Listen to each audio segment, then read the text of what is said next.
Part of becoming a professional working audio tool is actually getting clients, acquiring clients for the studio and working with people who are willing to pay us for our services. This sounds obvious, but this is the definition of being professional, getting paid in full purely by one job.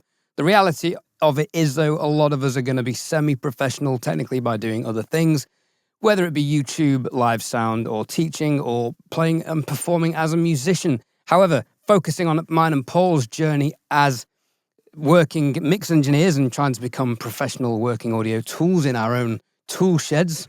How many times can I say the word tool in an introduction? I know. We are going to discuss in this episode how we've got the clients we have had so far and possibly figure out a roadmap for how we're going to try and acquire more. I don't necessarily like the phrase acquiring clients. That suggests some kind of ownership, which doesn't sit well with me, but I guess we are effectively collecting a contact list or a library of potential people who may reciprocate that keenness to work with us as well. Paul, how you've had quite a few clients walk in the studio since you've opened up. Where have they come from? A lot of it's came from word of mouth, and a lot of it's came from YouTube. I'd say word of mouth and YouTube have been the most kind of successful paths. One client I got, which we did a whole demo, that came just from the internet. That generally just came from typing, music studio Dundee or whatever, and she just went through them and went, no, that's the one. I think that's, again, you did your website really well, and I liked the intro video that you did on your website and stuff. Oh, nice. Okay. Yeah, so a website was a really, really, really big thing for me, and it's something that I always knew that was so important, because I know you shouldn't do it, but I think it's natural psychology when you go on somebody's website and it's a bit shit, even though you should really go to their portfolio and stuff. But I always sit there and think, if you've not put a lot of effort into your website, which is what I'm looking at right now, the only access I've got to you, then what kind of effort do you put into everything else? 100%. And this is why I'm so OCD about spelling and punctuation, because every part of your business representation, the front end is your communication.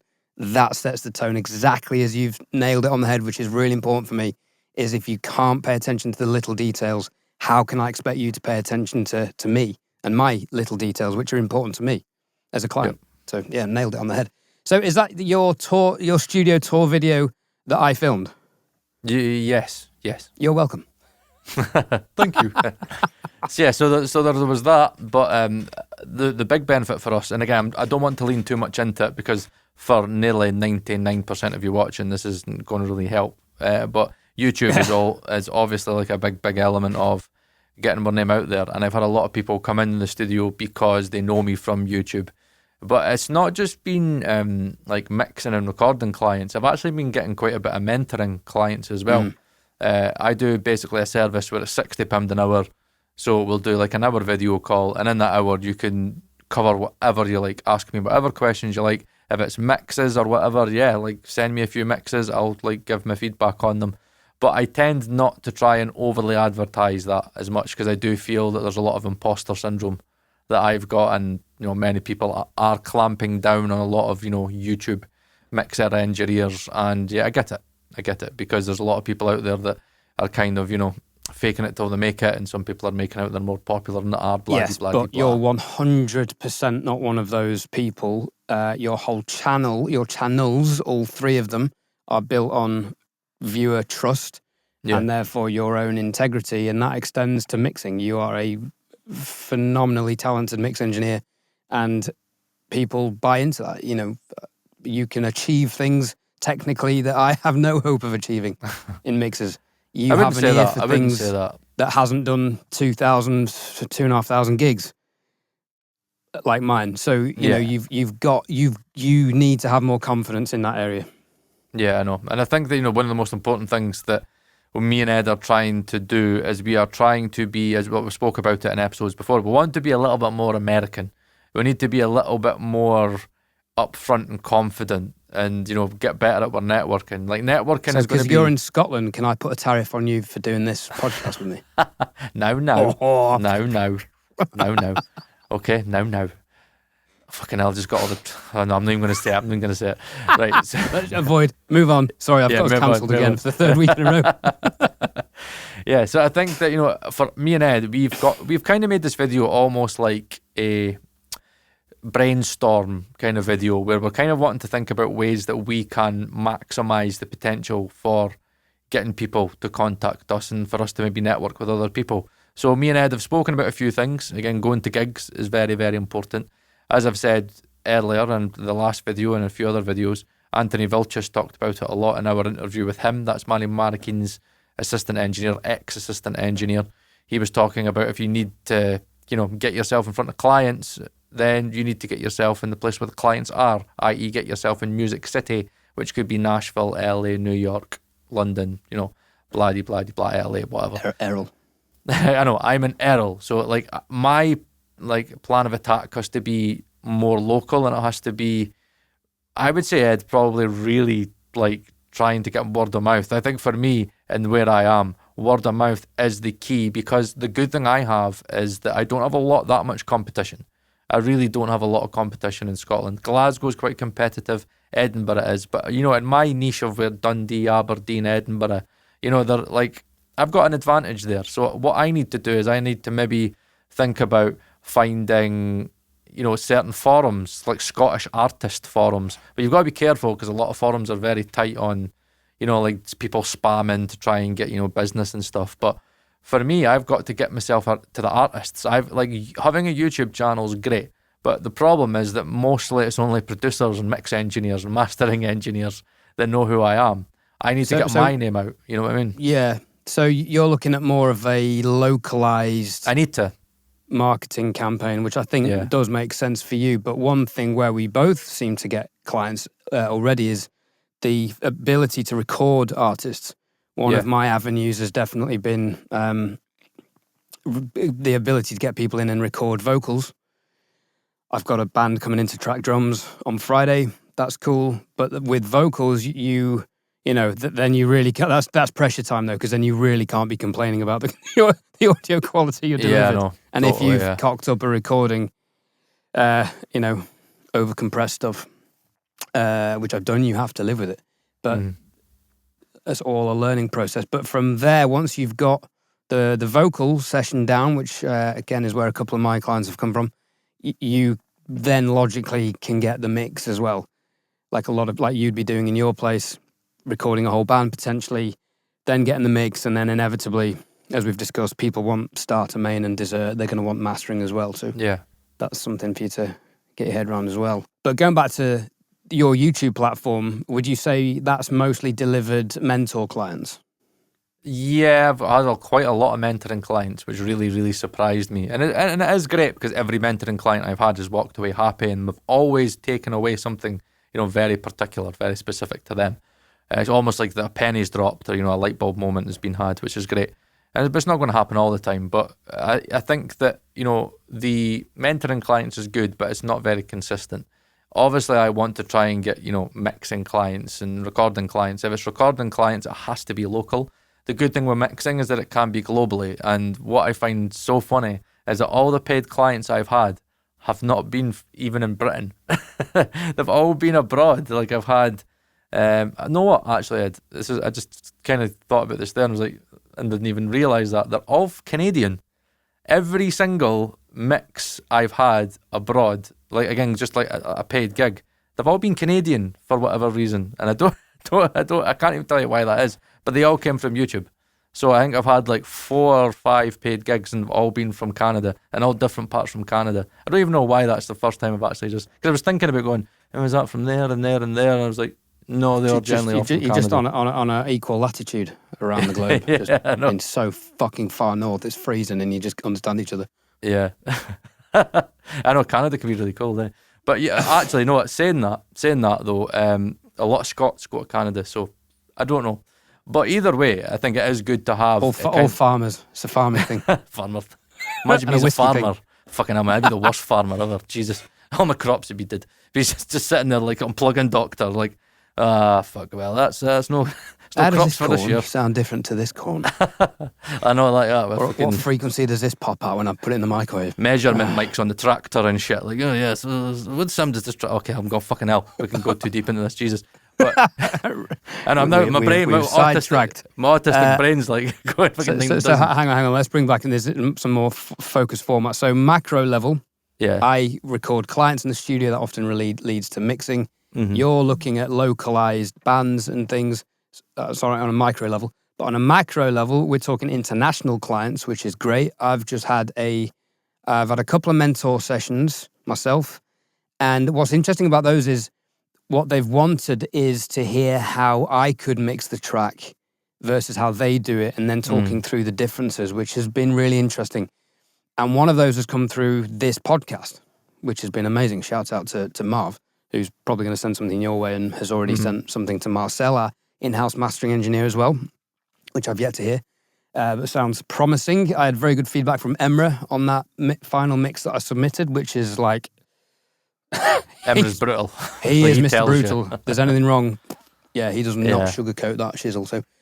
So internationally, you're getting clients from Canada. Mm-hmm. That's the beauty of the era we live in. We can get totally clients from anywhere. However, then we are at competition from people in Asia who can work for dollars a day rather than, tens of dollars a day rather than hundreds of dollars a day, which is a whole other discussion that we've had. So internationally, YouTube, obviously, social media is a key platform there. I've had one guy come through Instagram randomly. He said he'd been following me for a while, liked what I did. And then I put out a whole bunch of content earlier this year that was repurposed long form content into short form content I had someone do. And he followed that and he said it seemed personable, and that caused him to pull the trigger to book me in on a very optimistic mix. So opportunities can come from basically anywhere, and obviously we've both had word of mouth, which is arguably the key one. Yeah. Where else have you been getting yours from, whether it be mix mentoring or studio sessions or remote mixing? A lot of the kind of extra income I've been getting has been a lot from the Patreon side, because I've got the Discord. So the Discord just keeps building every single week. And the whole thing about the Discord is that you need to be either a YouTube channel member or you need to be a paid Patreon member. But everybody that's been joining has been staying, which is a very, very, very good sign.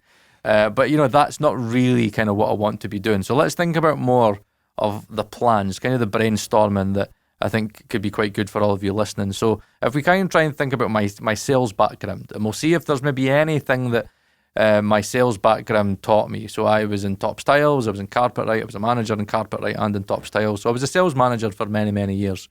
Not in audio, right? I've never been a sales manager in audio, in case anybody tries to then can jump on us. But no, I was out with audio, right? But I do have a lot of sales experience, and there's a lot of certain things that, does work in the sales world. So something I was thinking about this week, Ed, was when I was in sales, everybody does it the same way, right? You've always got to follow up on clients. And I think it's something that I've not really transferred into the audio world. So I've had quite a few people email me, message me, and be like, Paul, I'd actually quite like to work with you, like in the future.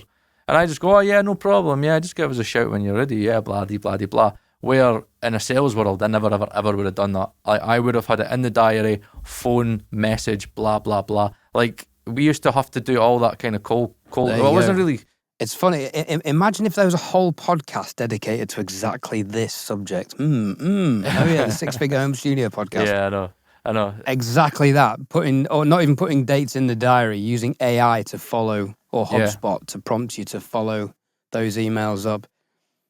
Very important. Yeah, and I think, from a sales background, the amount of sales that you would get by just following up on a quote, just following up on somebody coming in, like, see, when somebody would come in like any of my shops, it would be a case of, right, you're in here, I know you're in here for a reason, so my job is to see if I can get a sale out of this. And I remember at one point in Top Styles, I had basically had the highest quotes in Scotland or something. Like, my quotes were through the roof, because no matter when you walked in, I always wanted to leave you with, like, if you come back to me, or like if you are going to genuinely consider making a purchase, here's a quote. Here's like something that's going to fit your budget. Here's something that's maybe going to be something that you're interested in. So they had something to go back on.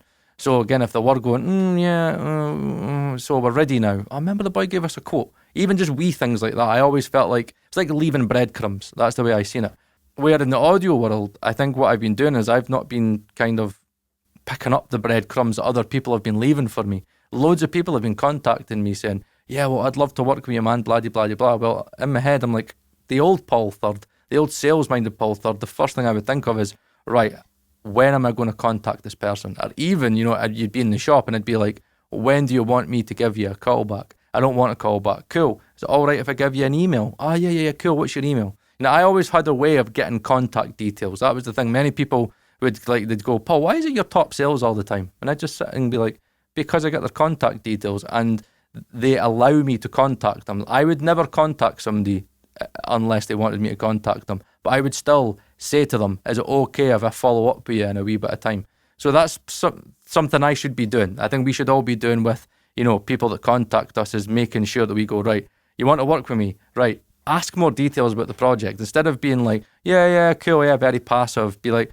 oh, cool, what's the project? When are you thinking about getting it done? Bloody, but try and get, concrete stuff done and then follow that up at the right time. Yeah, and what that does is two things. One, it establishes a personal relationship with those people, which is very important. But two, the very nature of running through a quote, assessing someone's budget, assessing what products they can get, what they need, is helping them think through the process. I know if I walked into a tile shop, I need like a dozen tiles for something in my bathroom and kitchen when the boiler was replaced. I've got to walk into a tile shop. I don't know the first thing about tiles. I don't care about fucking tiles. It's not on my interest list. So I'm going to go and be like, yeah, look, what do I need?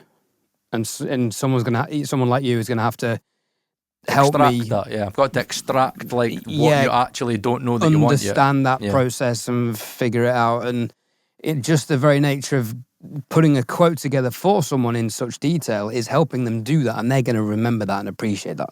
Yeah. And they're always going to want to come back and buy through the person who's helped them, because it's buying some kind of loyalty almost. Of course it is. I mean, look, honestly, anywhere I went sales-wise, always top sales. And I always took the approach of treating people as human beings.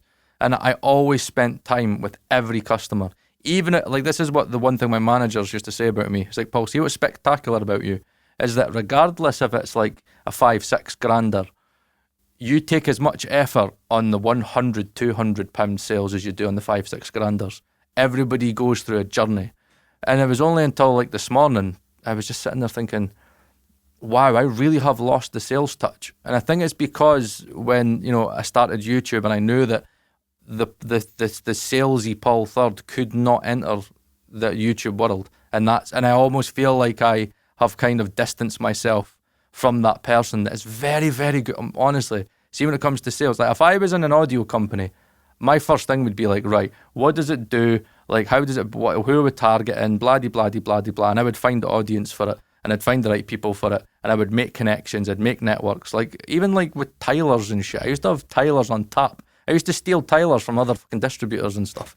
And because that was what I would do, I would build networks and contacts, and I'd be like, right, and that's something I think many of us don't think about, because you're not sales-minded, is if you're not getting a gig, I used to always think of, why am I not getting the gig? Because there's always a reason that you're not getting the gig.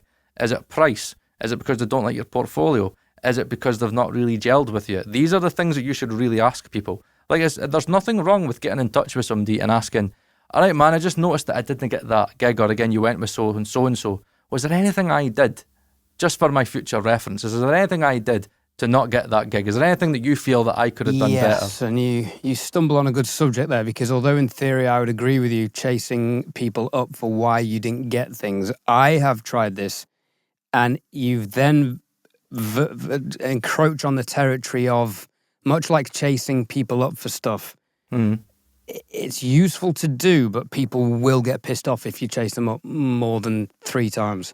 Oh, I would only do it once. I would genuinely only ever chase somebody up once, and it would just be like a message or an email to say, hi, I just noticed that I didn't get that. Is there anything? And you don't chase. That's something I always learned, and that was what was hard in retail. See, like in retail, they're like hound them. they're checking on you, 1, 2, like, when did you phone them? When did you phone them? When did you phone them? And I used to, but again, that's that whole thing about communication, was I learned what worked and what didn't work. That's the thing with my autism. It was like, I'd always remember things that worked, and when things worked, I'd just stick with it, and it would be like that consistent routine. So I know when somebody is like, right, I'm done, please don't bother me. Why did I know that? Because as soon as I phoned them, if it was a quote or something, they were like, yeah, know what, Paul, we're just not ready yet. Then I'd say, oh, okay, cool. Is it okay if I give you a buzz on blah, de blah, de blah? And they'd go, and I'd know if they weren't interested, they'd go, nah, mate, it's okay, just leave it. That's you done, game over. That's you saying to me passively in a nice way, polite way, Yeah. I'm just not interested. Yeah. Fair enough. I mean, there's two sides to it. There's like the Brian Hood approach, Brian from Six Figure Home Studio. He was saying, chase them up 8 times if it needs that until you get a sale. Even if you got a no, he was like, chase them up in 6 months. Chase them up again. Be at the forefront of their mind, which I get, but that kind of aggressive sales approach is very American, and it doesn't work. UK side does not work. I know it doesn't work. It's not our culture at all. I agree. 2, 3 times I'd say maximum. In the UK, I used to find that if it was over 3 times, so when I was a manager, I used to say to all my staff, I'd be like, 3's the max. If it's over 3, bin it. If they keep on giving you the breadcrumbs and they're like, no, I'm still interested, I just need more time. Right, but always agree a follow-up. That's the difference that many people get wrong, is that they just go, oh, I'll just phone them, whatever. At that point, it's a cold call because they're not expecting it. That's when you're pissing them off. But in my autistic brain, I was always like, right, you need to open the door for me. As soon as you say to me, oh, yeah, that's cool, Paul, yeah, give me a phone call maybe in 2 weeks. Okay, maybe, let me see, Wednesday, the whatever, around that time. Yeah, give me a call around that time. So they were still expected it. And when I used to pick up the phone, it'd be like, hi there, it's Paul from Top Styles. I'm just, again, last time I spoke to you, you said to give you a call around this time. That's what I'd lead into. So you've got to get the person to accept the follow-up for me. As soon as you start doing it, like cold calling wise, people just get pissed off. And then before you know it, they just block you. And then I think that's what's interesting, that many people will be like, yeah, just keep on going at them. It's like, how do you know if they've blocked you? If they've spammed you or whatever? You could be sending messages and fucking it's just going absolutely nowhere. I mean, this is something I have tried. I had a team basically cold email about 500 people. Didn't result in anything. I mean, there were some things I could have chased more, and there's 1 or 2 people I could put more feelers out to. But my main battle with that was, some people were checking out the website. I mean, a lot of people went on the website and were complimentary, but they had their own team. So it was very hard to encroach in on that. Yeah, totally. Whereas with Topps Tiles, that's a bit different because you were in a store, so people had literally walked in with the intention 100% of creating themselves an opportunity to complete their project. Cold calling isn't that, because people have their teams, they have their projects sorted out. And I've also found that with, anytime I've been to gigs and I've met bands, every gig I've been to, which hasn't been loads, but, I'm dating again, so I'm kind of combining 2 birds with 1 stone, not that they know that. But I'm going to people and speaking to them and always trying to build a rapport. And I've, even last week, I emailed some guy who was great. I genuinely really wanted to work with him, whether it be playing drums on one of his tracks or co-writing or mixing something. He sent me an email. These are my contact details. I emailed him back. Nothing. I will chase him once, I think. Maybe twice. Definitely won't contact him more than 3 times. Rule, mate, honestly. More than 3, I've always found that's your sign. But you've got to be so active and on it, and that requires being super organised. I mean, I've got an endless to-do list of things to do, otherwise I forget to do things. Sometimes I forget to look at my to-do list, and then it's fucking useless. Well, let me give you a bit of advice, Ed, right? What I always found was that what everybody used to get wrong was, it's not what you do, it's how you do it. That's what she said, yeah. I mean, sorry, what? Fuck's sake. Jesus Christ, near you are getting cancelled. I fucking cancelled you myself, God. I think I'm going to cancel. That was bad. I'm going to cancel myself after that. But yeah, look, it's all about how you do it, right? So, for example, my approach with an artist wouldn't be a Top Styles Carpet approach. It wouldn't be that approach, because they're not a consumer in that way.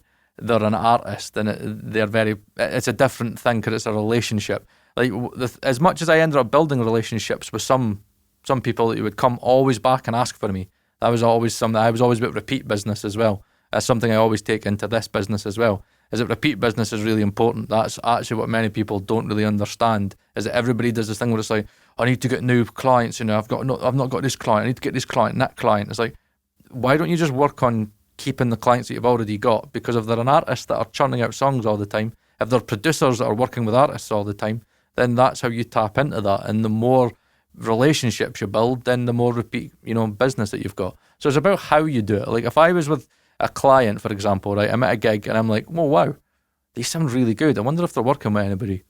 I know it's hard for me with my autism. I would just have to go, take a deep breath, Paul, fuck it, go for it, right? And just go up and say, hiya, blah, blah, blah, blah, I'm Paul Thorne. You know what I mean? If I needed the business card, I've got it in my wallet, right? I've got a few business cards in my wallet. So that kind of whole American approach. But what I've got a cue card on my business card. So it's like basically a cue card link to the video that's on my website. So it's a big studio tour. So you can see that and go, oh yeah, Paul Thorne. Oh yeah, there's a video link as well. And then from there, my website takes you into everything else. But straight away, what I've learned is that you need to leave the ego at home, especially in Britain. So I wouldn't walk in like, yeah, I've just got this big studio in Errol, and I've got an Atmos room, and I've got like thousands of pounds worth of gear, and like, yeah, like I'm really fucking the shit, man. I'm one of the most up and coming, mixers in Scotland. Wouldn't fly.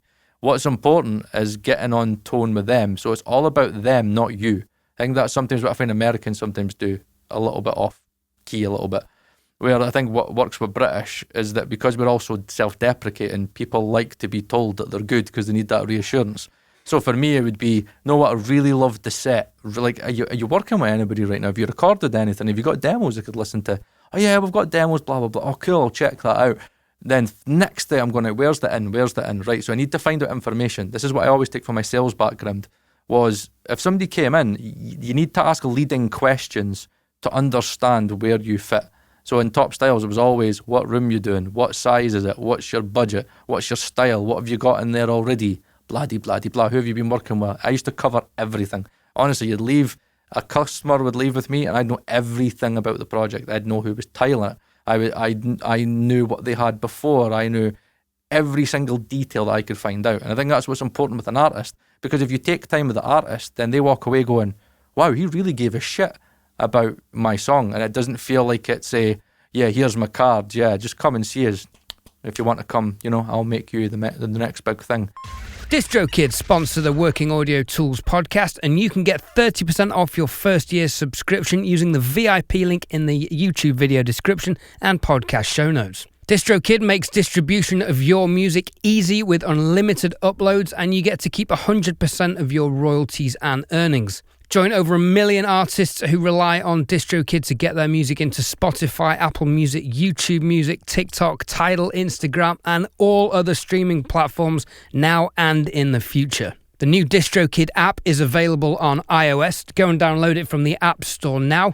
From here, you can upload new releases. You can see your DistroKid earnings and withdraw these earnings. You can view and share your hyperfollow links. You can check your streaming statistics from Spotify and Apple, and even add and edit lyrics and song titles. So keep track of your releases on the move with the new DistroKid app, available on iOS. Download it from the App Store now. It's more about convincing them that you really, really, really want to work with them, and it's not the other way about, where it's convincing them that they need to work with you. That's what I find many people get wrong. So it's all about building that relationship and being like, right, asking all the leading questions. If you got a demo, you're planning a demo, when you're planning the demo, right, okay, who are you working with just now? I've worked with such and such. Oh, right, okay, were you planning on working with them again? Okay, who does the mastering? Do you do mastering? Have you heard of Dolby Atmos? Which you like? You know what I mean? You're just leading questions and don't go too into it. But it's always leading questions to give you an in to then say, right, here is an opportunity. And when that opportunity arises, that's when you have to kind of not seal the deal, because I think that's what many people try and do wrong. If you try and seal the deal in the moment, people will just tell you to fuck off, especially if you've just played a gig and it's like you're fucking knackered and like you're fucking overstimulated and stuff. It's just about having that conversation, opening a door, leading to a conversation to be like, okay, here's what I do. If you were interested, this is the way it works. There's my card. Feel free to check out blah, blah, blah. And then from there, hopefully they're going to have an Instagram. Hopefully they're going to have some point of contact. If they don't, I mean, one thing I wouldn't recommend is trying to ask for like proper personal details, like, oh, I could have your phone number. That can go, that could go really, really wrong. Keep it very formal. Instagram and Spotify. Yeah, correct. So you try and feel you're on Instagram. That way it's an easy way where they don't feel like they're going to get pestered by some random guy they've met in a club. And then engage, like and comment. Yeah. Say, hey, cool, man, look through some videos, play some songs that they've got. Love this track. Great. How did you do this? Yep.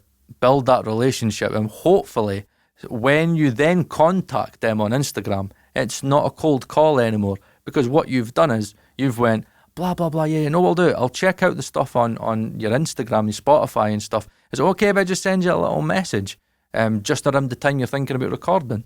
Because it's those questions that you need to ask. Because if you don't know, this is the whole thing that used to happen all the time, right? When people would fluff up sales. They spend so much time on a big, big potential sale. But the job wasn't getting done for like fucking 6 to 8 months. And I'm like, focus on the stuff that's right in front of you. So figure out, right, if they just released an EP, yeah, that's what we're gigging. We're gigging the EP right now. The EP is done. They're not going to be recording maybe for a little while. They'll be working at touring that EP. Right, when are you going to be doing your next EP? Right, then you start thinking, so this is something I wouldn't know, Ed. I'll ask your opinion. When most bands say do an EP, or again, maybe they've just finished an album, how long would you say would probably be a good time to wait until you would then contact them to think, right, they might be planning on another track. They might be planning on maybe a few demos. They might be thinking about working on another album. How do you think you would try and kind of gauge that? Oh, it's really hard to say. Maybe the social media aspect could work. Maybe that's where you go on Instagram. So again, make sure you follow lots of artists that you want to work with. And then if they just follow and be like, story, I've got a guitar out. You know what I mean? Oh, I just wrote a few new songs. There's your in straight away. Oh, I'm really excited to hear what the new songs are like. Who are you recording with? I've not got anybody to record with. Come down with me, remember? And that's that whole, it's all about the initial conversation. Without the initial conversation, you will never, ever, ever get the conversions that you're looking for. You've touched on a very good point there as well, which is timing. If that person or artist has put a video up on social media excited about their new songs, they're going to be excited to act on them and work on them. So getting to them saying, hey man, let's do a track. Let's do one for free. Record some vocals. I'll do your mix. If you're happy, let's do an EP. Let's do an album together. But to answer your previous question, between album cycles, I mean, I don't know many artists who are doing albums these days. The artists that I do know who are doing albums, we're talking 5 years apart because they're just so busy doing other stuff, gigging and whatever. But I would say a year to 18 months. So you're long gone in the past by then. No one's remembering some dude they met at a bar after a few beers 18 months ago. True, but at the same point, you still have some form of reference, whether they remember it or not. You've still got that way of going, you were gigging and blah-de-blah-de-blah. And maybe they might just go, oh yeah, I remember talking to you. They don't know what conversation it was, but you've still got that in where it's not a cold call. So I think, relationships are so important. But I think the difficulty for everybody in this world is how do we get those initial relationships? And I think, the only way that I know to get them is by 1, going to gigs, 2, finding the people that they work with and networking with them. So if they're working with a producer, you got to get a relationship with that producer. And producers are a lot easier to get relationships with. I know that I should contact way more producers, than I actually do. I just always got this fear that I'm stepping on their toes because I know that a lot of producers are doing the whole, starter, main, dessert. They're all doing their own mixing these days. Yeah. It's quite difficult, but I think if you find producers that are like, just the mixing thing just isn't really for me, that's what you dive on. And you've got to put yourself in the circles, because from the people that we know in the industry, they know, not everybody, but they know a ton of people, and they've got people that can lead them to other people. Like, I've got people in my local area that can lead me to other people, but I'm just very, I don't know, a little bit timid with things like that, where I kind of don't want to put myself in a situation where I'm being like, yeah, come to, I'll do this, I'm great, blah, blah, blah, because I don't want to be that guy. But at the same time, there's nothing wrong with, just turning around to somebody I know and saying, such and such, eh? Oh, yeah. Are they working on anything right now? Yeah, I was talking to them 2 weeks ago. They said they're maybe working with somebody. Who are they recording with? I don't know, man. Could you give them maybe a wee shout and maybe just say, yeah, no, Paul Third's got a studio. Like maybe give him a bell or a contact. Oh yeah, cool, I'll do it for you. And that's what I find is that those are the conversations that and the relationships that if you build, they will definitely lead to opportunities. Because I know that there's a few people, even in the audio industry, that I know that as much as I wouldn't get the work, if I was to say to them, come on, could you maybe like put me in contact with somebody? They'd go, yeah, I don't think it's going to lead anywhere, but I could do that for you. And it's probably being able to have the foresight to, one, build the network, but two, see the opportunities of the network, and but most importantly, build the relationships so then you can then, use that relation. I have to be careful. I was going to say use that relationship to your advantage. I don't like the wording of that, but you know what I mean by that. Yeah.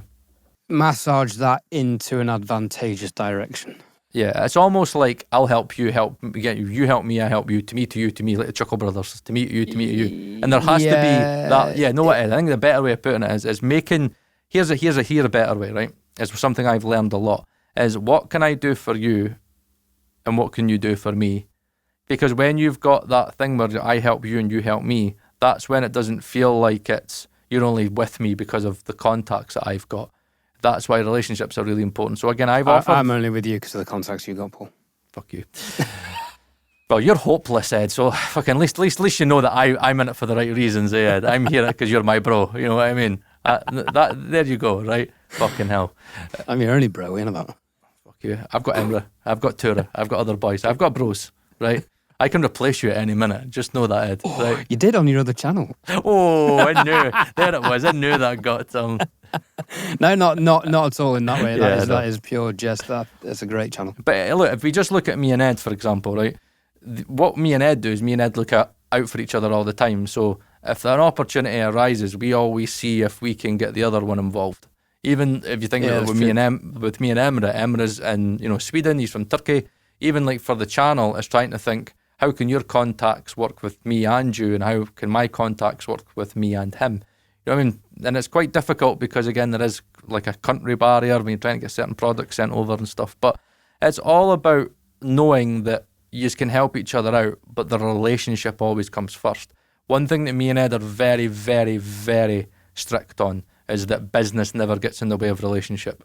As soon as business gets in the way of relationships, that's it. You get some people that are cutthroat. We have laid that down pretty firmly, haven't we?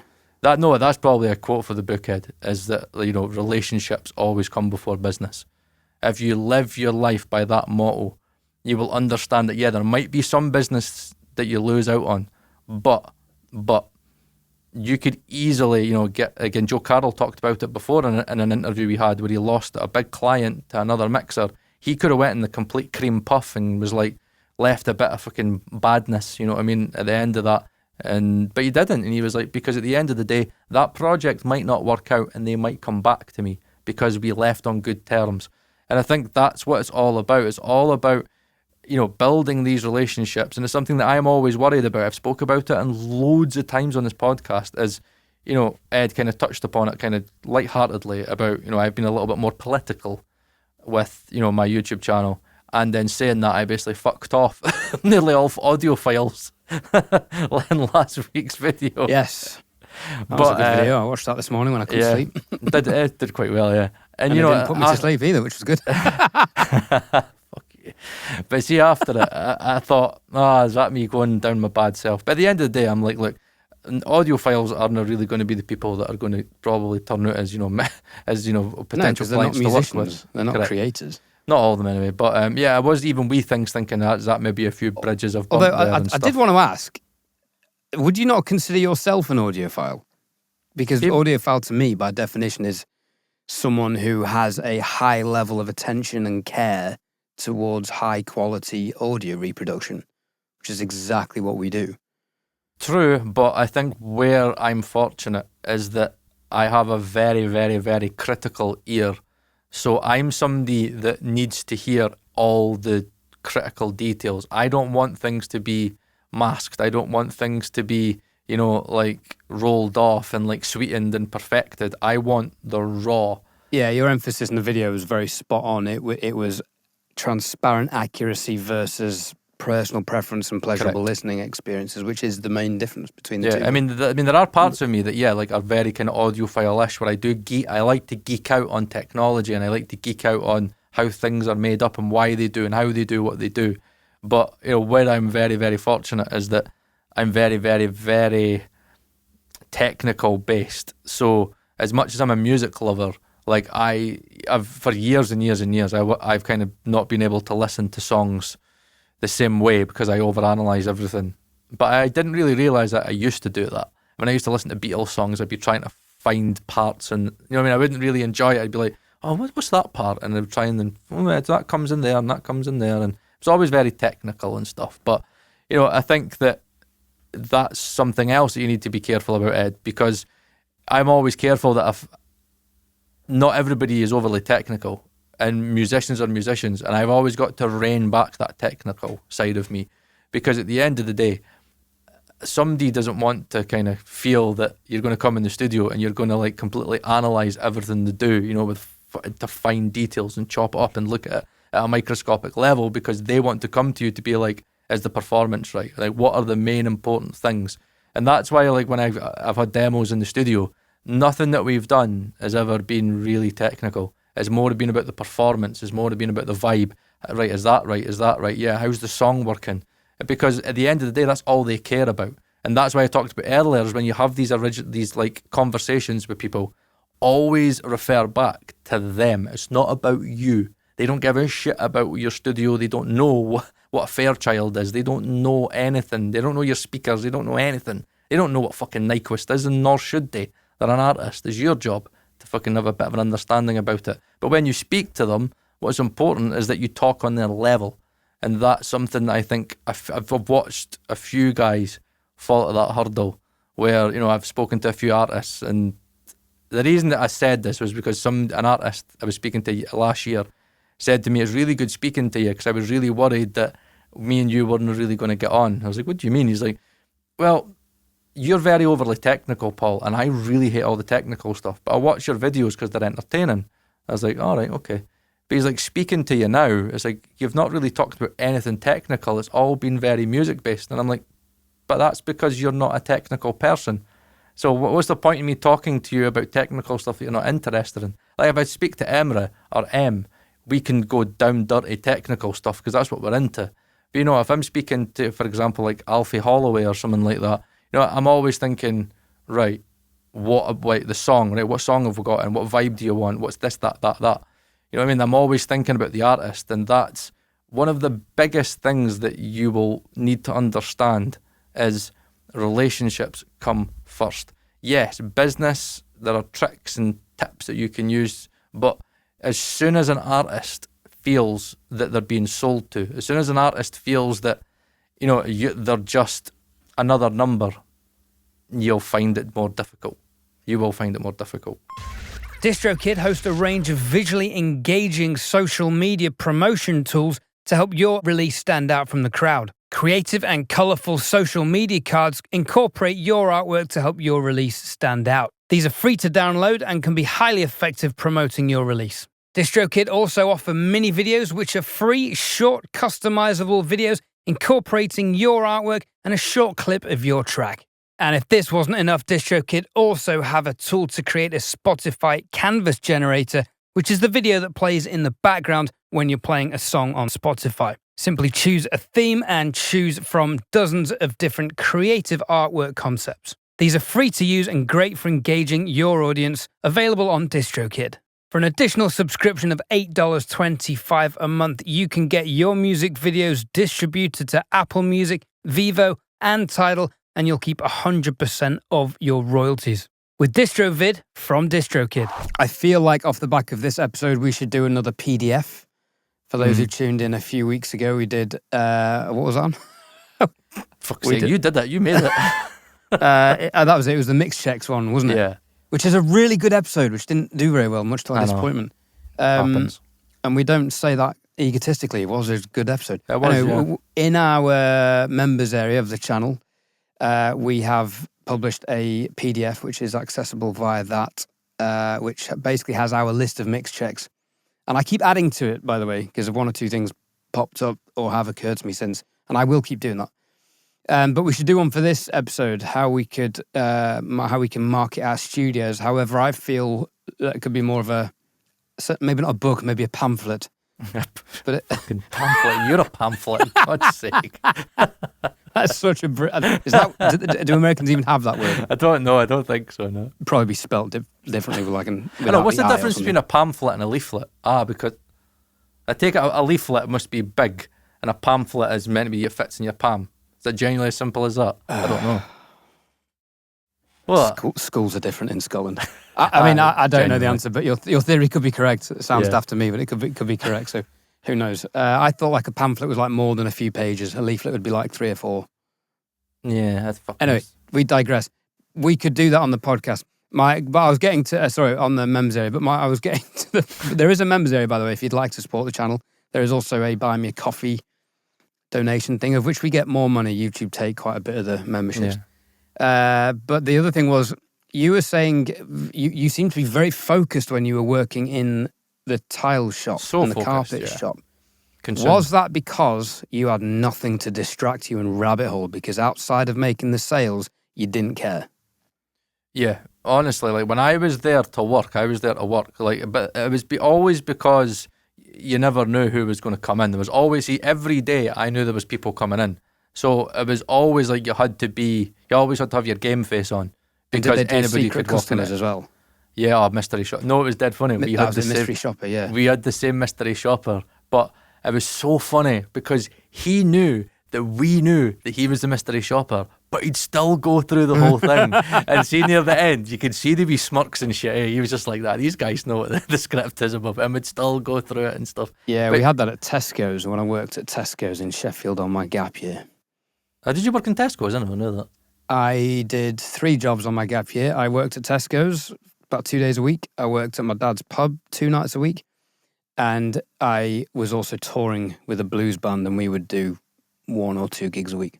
Mm-hmm. That was my gap year. I didn't travel. I didn't make anything of it. I showcased to a whole bunch of record labels with an originals band that then inevitably went tits up. And that guy then got signed without us, sold his life away to Island Records, and as far as I know, anything he writes now is still owned by them, and he's never had anything released. Shit, is it? Shit. So that backfired on him, yeah, which is a shame because he was phenomenal. Real waste of a talent. Yeah, it happens all the time. It's a shame. But I think, one of the most important things to take from this is that 1, relationships are so important, but also 2, is you've got to bring money into it somehow. And whatever the budget way of doing it is. And money is a very, very difficult subject because in retail it's really easy. What are you looking for? What's your budget? You can put that in straight away. I feel like it's difficult for British people and musicians in England because it directly questions people's self-worth, of which British people generally have a lower self-worth, genuine level of self-worth than Americans, albeit I suspect a lot of Americans is overly inflated. So, yeah, they are inextricably linked. I feel like that's another episode, though, getting into the psychology of pricing. Yeah, but even still, I think even just what I would do personally, I would, instead of asking them, I would never ever ask an artist, what you paying just now. I'd just be like, oh yeah, so this is what I'm doing. And I would tell them my prices. I'd be like, and this is what I'm blah, blah, blah. In the hope that then they might go, that's a bit dear, man. We're such and such down the road. And then if I really, really feel that this band or artist has potential, then I could be like, know what? I really, really, really, really liked you, what I heard. Know what? See if you come in to me. I'll do it for the same price of them. Or know what? I might even do it a bit cheaper actually. And then what that does is it makes them feel a little bit special, right? So you're getting something that you want, and they're getting something that they want, maybe for a bit of a better price. And yeah, you've had to maybe cut your cloth a little bit, but it's giving you an in. It's giving you an option of being right. Maybe just come in with me and let's see how it works. And if it works, then you might get yourself, work from them. Okay, it's stealing stuff from other people, but that's something that you need to be accepting of. That's business. That's the one thing that I'm cutthroat. Don't care about other people unless it involves your relationships. So if a producer's got you lots of work and the artist is I'd just rather work with you, probably the best thing to do in that situation is to have a conversation with that producer and be like, oh fuck, that's just what they just said to me. I would never ever want to do that to you. They might turn around and go, know what, just have them, mate. It's fine, absolutely fine. They'll appreciate you. You know what I mean? It's all about, I think business and retail is different from business in the music industry because it's more relationship based. So it's more about how can I make business work without ruining the relationship side. You know what I mean? That's the balance. Yeah. That's the very, very hard thing. And it's enticing artists in. I mean, I've done work for people for, well, a discounted rate. I won't say what. And sometimes it's been massively appreciated. Mm-hmm. And that's great. And they've come back. Other times, it's not been appreciated and they value you on the value that you've presented to them. And those are the difficult clients. And that then represents another whole problem. So yeah, spec mixing. I think what I've settled on is I'd rather do stuff completely for free than a discount.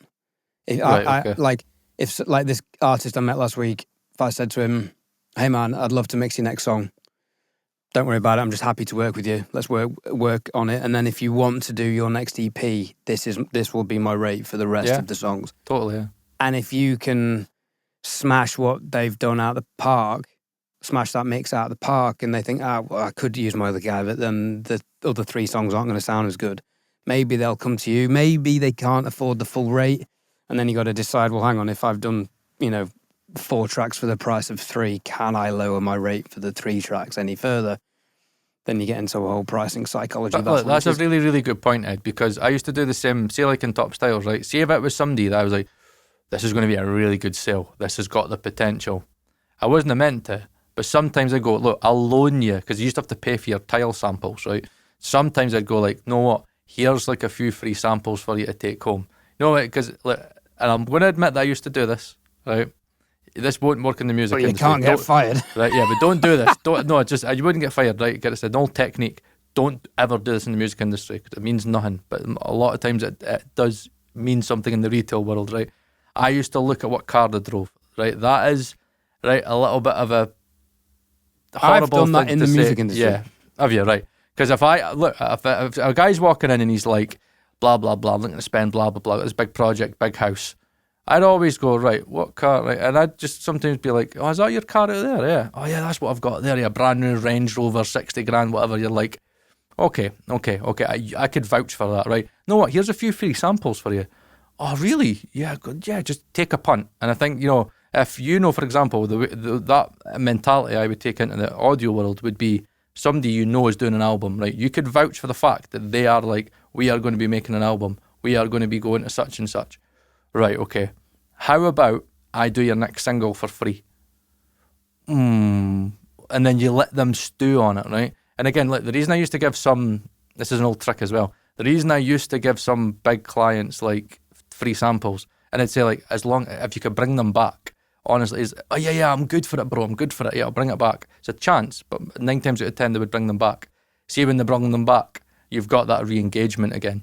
You know what I mean? So you can then re-engage that conversation. They've got to physically come back to you. So with using Ed's mentality for like doing like a free song to maybe get your whole album, is giving you that opportunity to come back where you have a conversation. You go, I'll do your next one for free.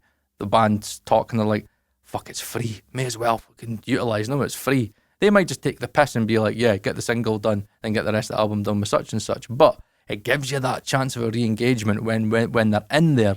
That's when I'm quite fortunate that way. That I'm a blabbermouth, right? With my autism, I ask people fucking so many questions. That's why these episodes are so long. I know, but see, if I had a band in the studio, I would find out again the whole retail mentality. I would find out everything that I needed to know.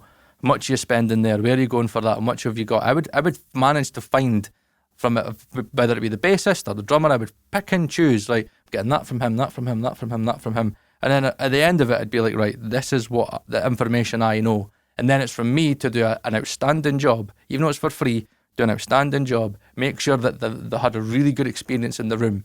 And then once I know their price, I could be like, right, there you go, there's the song, right, happy days, they release it, they really like the product. Then I can go back to them because I've built that relationship with them, because I've actually worked on a gig with them. I could then say, look, is there any chance maybe if you want to like give me a shot? And again, if it's price-wise, no issues. I'll do that for a bit of a discounted rate. Then they might go, right, well, I actually really liked working with Paul. His quality is just as good as the other guy, and we're getting it cheaper. At that point, now in the economy that we live in, money's super, super tight. So you would be surprised at how many people would consider a discount, even though they've worked with somebody for years and years. 100%. But then it's a case of, are we racing to the bottom? Are we undervaluing ourselves? There's a whole episode That's of the difficult part psychology of it. there. But just one thought I had briefly before we end. If you're offering spec mixes, free mixes for people, there is a way you can protect yourself, and that's using mixup.audio, which is what I use, which is a file hosting platform where you can host mixes and then you can host the revisions, and it'll tell you the LUFS levels. You can match the LUFS levels of the revisions, label them accordingly. And I use it with clients all the time, so they can go on and they can't download the track, but they can hear it and they can share it with whoever they want. And then in that situation, you could say, look, here's a free mix. You can't use it. You can listen to it. And if it's better than other stuff, great. But then if you want to use it, want to release it and have the final track, let's discuss a fee. Yeah. Again, if you've promised to do one for free, that's not a conversation you can have. You can't, no. But if you've said, look, let me do a mix for you. Here's how it sounds. If you want to use it, we can negotiate a rate. Maybe it's you do, look, take this one for half price. The rest will be this price. However you want to do it. But it gives you another option, so you're not necessarily giving tracks away if you don't want to, if you still want some bargaining, negotiating power. This is how we'll end it, right? Every conversation you have, think about, if you're maybe the next 5 artists that you deal with, think about every conversation that you have as leading somewhere. Try and find out something that you need to know and try and do it in the most passive way possible. Don't be overly salesy, don't be overly businessy, but have an idea of what you want to get out of every conversation. Think about, right, I want to know how much they're spending with such and such. Right, okay, what conversation do I need to have to lead me into that? Don't be vague. Don't be like very passive. It's like, yeah, really like your stuff. Yeah. How are you getting on this week? Yeah, got the kids on Tuesday. Yeah, is Barbara still going to the pub on Thursdays? Oh yeah, quality. You've got to lead into a fucking business transaction at the end of the day. Or it doesn't have to be a transaction. It could be work. But every conversation you have has to lead with you working with them. That's what your focus is. What's the equivalent of business being done on the golf course for musicians? I don't get that. What do you mean by that? So if you're in law or finance, it's classic. You do your business deals are done on the golf course. Ah, right, okay. No, what I'd probably say from the people I've spoken to, normally, if it's British, normally damn the boozer, to be honest with you. I'm not even joking you. Like the amount of any UK-based people that have contacted me have said, Paul, I'd love to come up and see your studio, and then we can go to the Errol boozer for a pint. Like genuinely. Actually, there's a documentary that we still don't know. There's an Amazon documentary. Unfortunately, John still has cancer. Doesn't seem to be getting any better. So we've not been in a place where we can start the documentary. But hopefully, fingers crossed, everything goes well for him. But that whole conversation about them saying, right, we want to work in your studio to film all this Amazon documentary and to do the whole project, in the studio, that was all done in the boozer. Genuinely, we sat in 2 hours in the boozer and basically it was like deal done, handshaked. We went to the boozer first before we went to the studio. So yeah, it's thinking about, the cultures are different. That's not a British thing. That's a Scottish thing. That's well a British thing. Fucking right it is. But yeah, it's all about thinking, whether you are in your culture, you need to figure out, right, what's going to work. Is it going to be going down the boozer? Is it going to be having a coffee? Is it whatever it is? Some people are different, right? Again, if it's a certain artist, then you might go, right, what do you like to do? Oh yeah, I like to go reading. I like to go for walks. Then it would be a case of, oh right, yeah, you got dogs. Oh yeah, I know what, should take the dogs on a walk. Have a dog walk. You know what I mean? It's you've got to have a personal touch, but it's always got to lead, to you working with them at the end. Because it's like, look, if you want a friendship, unintended dog lead. No, okay, we're done. We're done. You always have a way of fucking ruining every episode, do you? Jesus, you know what? I hope you get cancelled after this. I really do. I'll just do this podcast on my own. Cancer, then I was like, that's a bit hard. Jesus Christ, Ed. Fucking know what? No, you're done. You're finished, right? You are. I was waiting to say. No, I'm not waiting to say. I was waiting to say there. I'm not waiting to say it. Tell me offline. Yeah, I will. So, my name is Paul Thorne. That's been Ed Thorne. Oh, Jesus. Leave your comments down below if you feel there's anything that has worked for you working with clients and getting clients. If there's any do's and don'ts, leave your comments down below. And yeah, it's been emotional. I'm Paul Third. That's Ed Thorne. And we'll see you next week. And that's my tagline to end on. Well, I'm doing it this week. It's been emotional. Okay, you were going to get in there.